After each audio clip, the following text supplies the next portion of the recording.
JI news, आपकी आवाज। मैं RDC प्रशिक्षु बरेली, मेरा नाम एकता है, चेस नंबर 191। आज जो मेरी कहानी है वो एक वृद्ध महिला से संबंधित है जो हमारे ही ग्राम में रहते हैं। एक दिन हम अपने घर में बैठे हुए थे, मैं, मेरी माता और मेरे भाई बहन, हम एक साथ बैठे हुए कुछ वार्तालाप कर रहे थे। तभी हमारे घर पे गेट पे कोई आवाज आता है कि कोई है। मैं बाहर जाकर देखती हूँ कि वो जो महिला है बहुत ही अत्यंत बेकार उनकी हालत हुई थी और मतलब उनको ऐसा था कि उनकी स्वास्थ्य बिल्कुल भी ठीक नहीं था। उनके पेट में कोई खराबी थी जिसके कारण उन्होंने पूछा कि मैं आपका वॉशरूम यूज कर सकती हूँ, मुझे जाना है और कोई इमरजेंसी है। हमने कहा हाँ बिल्कुल कर सकते हो। हमें लगा वो उनको कोई इमरजेंसी होगी, वो इसलिए आई है।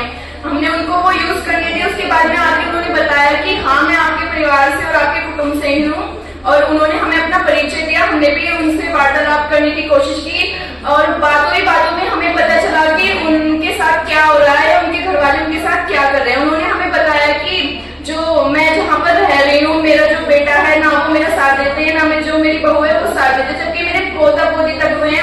हमने उनको पानी का एक गिलास ला कर दिया। जब हमने उनको पानी का एक गिलास ला कर दिया तो उनका एक हाथ भी ऊपर तक नहीं उठ पाया, क्योंकि उसका कारण हमने उनसे पूछा कि क्या हुआ आपके हाथ में।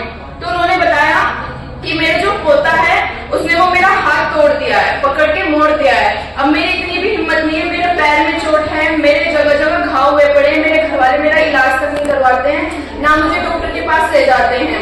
और इतनी बुरी व्यवस्था मतलब इतनी बुरी हालत है कि घर पे कभी भी मुझसे छोटे भी जो मेरे नाती पोते हैं वो भी मुझ पर कभी भी हाथ उठा देते हैं। मेरे साथ मानसिक और शारीरिक उत्पीड़न बहुत ज्यादा हो रहा है। वो बोल रही थी कि मैं अपनी समस्या किसी को नहीं बता पा रही थी, लेकिन जब हमने उनकी समस्या सुनी तो पहले तो सबसे पहले हमने उनका ये तय किया कि हम उनका इलाज कराएं।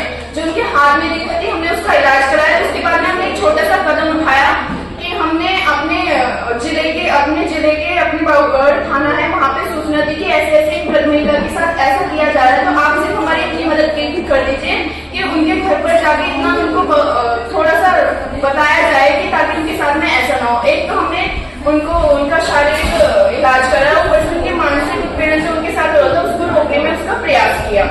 धन्यवाद।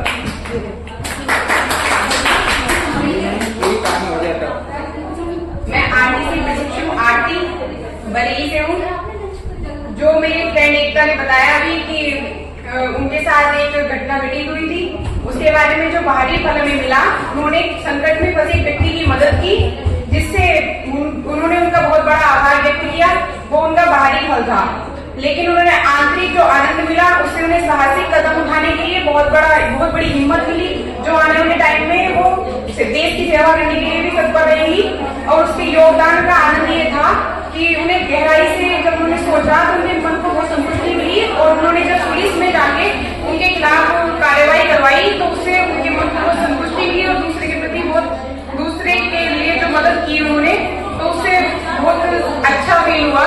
इस अच्छे फील के लिए आगे आने वाले टाइम में ये कार्य करते रहना चाहिए। धन्यवाद।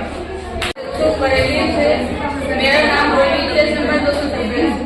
मेरे कहानी में मेरे करियर के बारे में बताना चाहती हूँ। मैं एक छोटे से गांव में से बिलोंग करती हूँ। मैं अपने गांव की पहली महिला इस विभाग में आई हूँ। इसके बारे में कुछ तुमने पॉइंट नोट किया।